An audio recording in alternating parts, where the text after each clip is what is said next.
باللہ من الشیطان الرجیم بسم اللہ الرحمن الرحیم۔ سورۃ بقرہ آیت نمبر 142۔ پہلا پارہ ختم ہونے کے بعد دوسرا پارہ شروع ہوتا ہے۔ قبلے کی بحث آگے بڑھتی ہے، بلکہ صحیح معنوں میں فورسفلی اس بات کو پیشی اسی آیت میں اس پارے میں ہی کیا گیا۔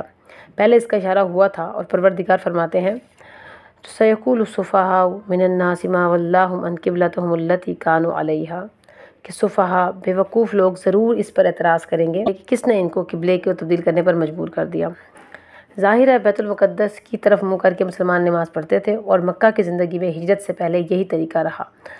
کچھ عرصے بعد ہجرت کے بعد جب مدینہ میں آئے تب بھی یہی روش رہی، مگر یہاں پر ایک فرق بہت نمایاں ہو گیا کہ مکہ میں تو خانہ کعبے کو درمیان میں رکھ کر بیت المقدس کی طرف منہ کیا جا سکتا تھا اور یہی طریقہ نبی کے وسلم کا بھی تھا، مگر مدینہ آنے کے بعد معاملہ بالکل اپوزٹ ڈائریکشن میں ہو گیا۔ اگر بیت المقدس کی طرف منہ کیا جاتا، رخ کیا جاتا تو بیت اللہ کی طرف پشت ہوتی، مگر قبلہ وہی تھا، لہٰذا پیغمبر صلی اللہ علیہ وآلہ وسلم نے بیت المقدس کی طرف ہی رخ کر کے نماز پڑھنا شروع کی اور مسلمان ان کی اتباع کرتے رہے۔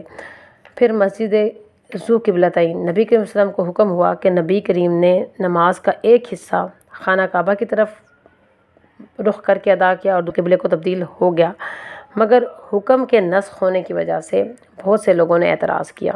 کیا وجہ تھی کہ انہوں نے قبلہ تبدیل کر دیا؟ کیا اعتراضات؟ مختلف قسم کے اعتراضات تھے، اور بعض احکامات کی تبدیلی کا اپنا فلسفہ ہوتا ہے جو یہاں پر ابھی وقت کی کمی کے باعث ایکسپلین نہیں کیا جا سکتا، لیکن یہاں پر ایک بہت امپورٹنٹ اور اہم معاملہ ہے احکامات کی تبدیلی میں، ایک یہ قبلے کی تبدیلی۔ اعتراض کے جواب میں اللہ تعالیٰ نے بگ کینوس دیا، یعنی کہ اس اعتراض کے جواب میں اعتراض کو کلیئر نہ کرو، صفائیاں دینے سے بہتر ہے ان کو بگ کینوس دکھاؤ۔ قُلِ اللّٰهِ الْمَشْرِقُ وَالْمَغْرِبُ کہ کہو نا کہ سمت اللہ تعالیٰ کے لیے کسی خاص سمت کا کوئی تقدس نہیں ہے، بلکہ مشرق اور مغرب اللہ تعالیٰ کا اصل مقصد حکم کی پیروی کرنا ہے، اور اللہ تعالیٰ جس کو چاہتا ہے صراط مستقیم کی ہدایت فرما دیتا۔ سمتوں سے فرق نہیں پڑتا، سمت پرستی مقصد نہیں تھی، خدا پرستی مقصد ہے۔ ہاں سمت سے نظم و ضبط قائم ہو سکتا ہے، چارم اور اٹریکشن آ سکتی ہے، مگر مقصد واضح ہونا چاہیے۔ مزید فرمایا وَكَذَلِكَ جَعَلْنَاكُمْ أُمَّةً وَسَطًا اور ہم نے آپ کو امت وسط بنا دیا، معتدل اعتدال والی امت۔ فرمایا وَمَا جَعَلْنَا الْقِبْلَةَ الَّتِي كُنْتَ عَلَيْهَا اور ہم نے قبلے کی تبدیلی اس لیے کی إِلَّا لِنَعْلَمَ مَن يَتَّبِعُ الرَّسُولَ وَمَن يَنْقَلِبْ عَلَىٰ عَاقِبَيْهِ ہم نے اس قبلے کو تبدیل کرنا کیا فیصلہ اس لیے کیا کہ پتہ چل جائے کون ہے جو رسول کے وسلم کی ابتدا کرنے والا ہے، کون ہے جو پچھلے پاؤں سے مڑ جانے والا ہے، کون رسول کو واقعتاً رسول جان رہا ہے۔ اگر یقین مکمل نہ ہو تو اس طرح کے احکامات پر عمل سے یہ نہیں ہو سکتا، عمل سے باہر چلے جاتے ہیں۔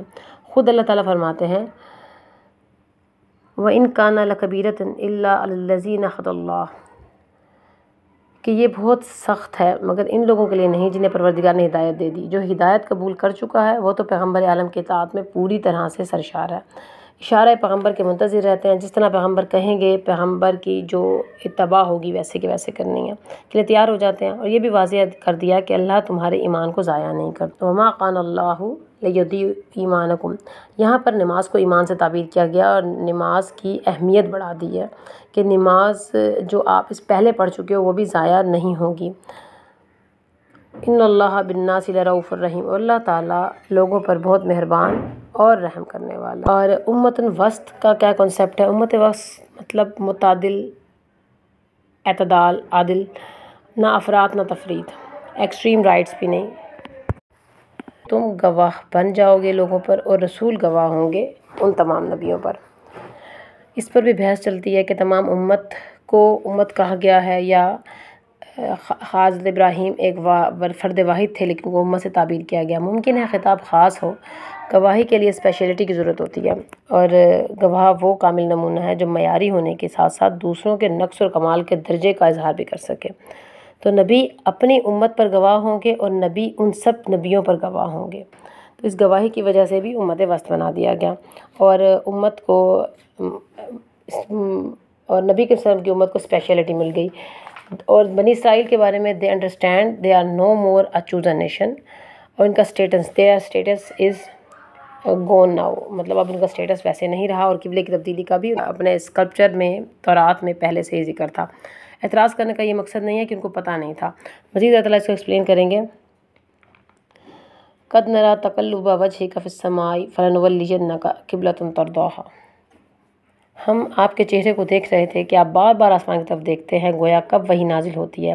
اب ہم آپ کو اس کے قبلے کی طرف پھیر دیتے ہیں جس سے آپ راضی ہو جائیں۔ یہاں پر ایک نقطہ اہم ہے کہ سب اللہ تعالیٰ کو راضی کرنا چاہتے ہیں، اللہ تعالیٰ اپنے نبی کو راضی کرنا چاہتا ہے، اور یہیں پر حکم ہوا کہ مسجد قبلتین میں وَإِنَّ الَّذِينَ أُوتُوا الْكِتَابَ لِيَعْلَمُونَ إِنَّهُ الْحَقُّ مِنْ رَبِّهِمْ، اور مزید فرمایا کہ وہ عمومی طور پر اہل کتاب اگر مذاق اڑاتے ہیں، قبول نہیں کرتے، تو ایسا نہیں ہے کہ اہل کتاب کے لیے کوئی مس انڈرسٹینڈنگ ہو گئی ہے، بلکہ یہ ان کی ہٹ دھرمی اور ضد ہے، بلکہ تمام نشانیاں بھی ان کو پیش کر دی گئی تھی، پھر بھی وہ قبول نہیں کرتے، اور نہ ہی آپ ان کے قبلے کی پیروی کرنے والے ہو۔ وَلَئِنْ آتَيْتَ الَّذِينَ أُوتُوا الْكِتَابَ، اس سے مزید بھی نشانیاں لے کر آؤ تو وہ تمہارے قبلے کی پیروی نہیں کریں گے۔ وَمَا أَنْتَ بِتَابِعٍ قِبْلَتَهُمْ، اور تم بھی ظاہر ہے ان کے قبلے کی پیروی کرنے والے نہیں ہو۔ وَمَا بَعْضُهُمْ بِتَابِعٍ قِبْلَةَ بَعْضٍ، کوئی بھی کسی کی قبلے کی پیروی نہیں کرتا۔ یہاں پر قبلے کو اگر خواہش سے بھی تعبیر کیا جائے تو خواہش کو اپنانے کی کوئی گنجائش نہیں ہے، بلکہ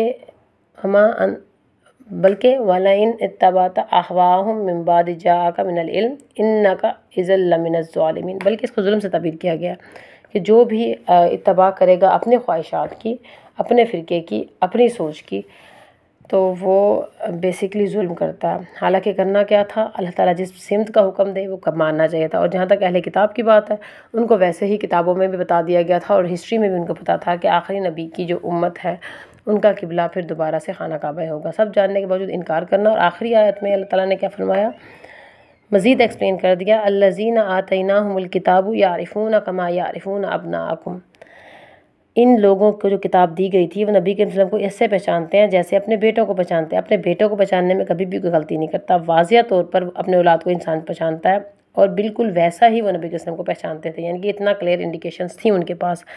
وَإِنَّ فَرِيقٌ مِّنْهُمْ لِيَكْتُمُونَ الْكِتَابَ وَهُمْ يَعْلَمُونَ، اور بلکہ ان میں سے ایک گروپ ایک فریق ایسا ہے جو جان بوجھ کر کتابوں کے اندر موجود علم کو چھپا لیتے ہیں، اور وہ اس کو جانتے بھی ہیں۔ یہاں ایک چیز امپورٹنٹ ہے، ان کے پریسٹ، ان کے جو علماء کرام، وہ خاص طور پہ چھپاتے ہیں، لیکن یہاں پر اللہ تعالیٰ نے ایک گروپ کا ذکر کیا کہ سب یہودی ایسے نہیں ہیں، بلکہ کچھ گروپنگ میں ایسا ہے جو جان بوجھ کر چھپاتے ہیں۔